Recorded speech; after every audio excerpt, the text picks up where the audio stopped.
এই যে পেঁপেটা দেখো, পেঁপেটাকে আমি ভালো করে পরিষ্কার করে নিয়েছি কেটে।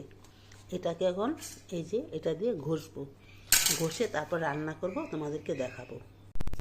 এই যে পেঁপেটা কুড়িয়ে নিয়েছি, আলুটা কেটে নিয়েছি, আর ফোড়নে দেব শুকনো লঙ্কা, গোটা জিরা আর একটা তেজপাতা দিয়ে দিলাম।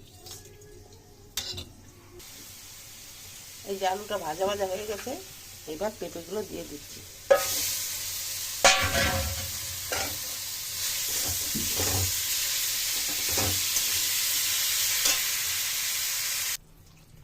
পেঁপেটা সেদ্ধ হওয়ার জন্য একটু জল দিয়ে দিলাম, আর এই যে স্বাদ মতো লবণ দিয়ে দিলাম।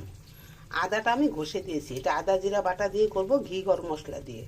এটা তো নিরামিষ তরকারি। এই যে কাঁচা লঙ্কা চিড়ে দিয়েছি, ঘি গরম মশলা আর ভাজা ধনের গুঁড়া দিয়েছি, ধনে জিরার গুঁড়া। আমার এটা হয়ে গেছে, এখন নামিয়ে দেবো। দেখো বাঁধাকপি এই পেঁপের তরকারিটা একদম বাঁধাকপি তরকারির মতো। খেয়ে দেখবে, এটা মশলা বেশি দেই না, পেঁপে খাওয়াও তো উপকার। যারা পেঁপে খেতে চায় না, এইভাবে রান্না করে দেখবে, তারাও হাত ছেটে ভাত খাবে। দেখো কি দারুণ হয়েছে। পেঁপে যারা খেতে না চায় তাদেরকে এইভাবে রান্না করে দেখবে, খেয়ে পছন্দ করবে। ভিডিওটা ভালো লাগলে লাইক করে দেবে, সাবস্ক্রাইব করবে।